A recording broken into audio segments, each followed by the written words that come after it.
Sino mananalo? Isang gorilla o 100 na badminton player? 100 na badminton player. Bakit, sir? 10 beses mas malakas ang isang gorilla eh. Lamang pa rin. Oo, 100 sila eh. Kayang kuyugin? Oo, kaya yan. Isang gorilla. Teka, na-analyze ko eh. Pero syempre kasi malakas yun eh. Kaya niya po talaga ibalibag eh, tsaka kagatin eh. One hit lang yung mga tao. Kahit may raketa, Miss Jamie, kaya pa rin talaga. Oo, kaya niya yun. May malaban. Wala, suntukan lang, tsaka kagatan.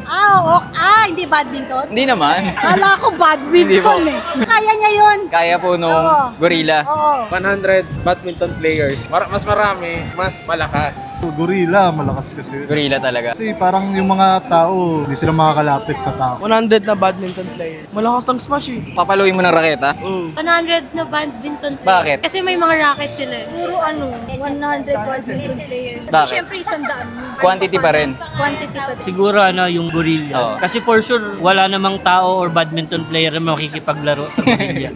Kaya panalo yung gorilla. Siyempre yung gorilla. Yung gorilla, isang sabak lang sa isang tao, patay na eh. One hit delete lang. One hit delete lang. Hindi siya kayang patumbayin ng 100. Siguro pag boxingero, badminton player, iba payatot Oo, eh, di iba ba? kasi bata. 100 na badminton player. Bakit? Mas marami sila. Eh yung gorilla, 10 times mas malakas sa isang tao. Tingin mo, panalo pa rin. Oo, 100. panalo pa rin sila. Syempre 100. Isa lang yung gorilla eh. Gorilla na lang. Siyempre malaki yan eh. Kaya mo lumapan ng 100.